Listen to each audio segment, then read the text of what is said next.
Les objectifs de ce cours sur le raisonnement sont d'élaborer des stratégies pour permettre à des élèves qui ont des besoins éducatifs particuliers de développer des compétences en logique, en raisonnement, alors en particulier dans les mathématiques.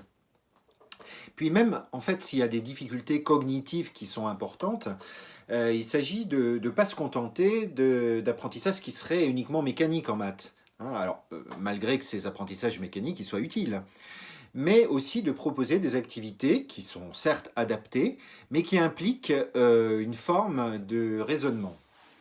Alors, dans les points qu'on va aborder, il y aura une partie purement pratique, hein, c'est-à-dire qu'on va voir un ensemble d'activités autour du raisonnement, d'ailleurs dans différents champs des mathématiques, donc par rapport aux besoins éducatifs particuliers des élèves. Et puis je mettrai aussi quelques éléments un peu plus théoriques, mais plutôt à regarder en asynchrone hein, chez soi, sur les inférences classiques. Qu'est-ce que c'est la déduction? Qu'est-ce que c'est l'induction? Qu'est-ce que c'est même un terme peut-être moins connu, l'abduction?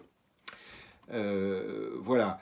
Donc, je vais vous laisser regarder ci-dessous ce qu'il y a dans les programmes et dans le socle commun qui concerne le raisonnement.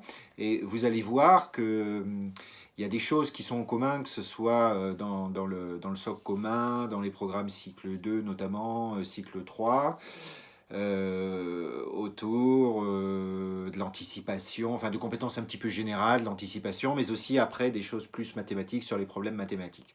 Donc je vous laisse lire ces éléments de programme ci-dessous.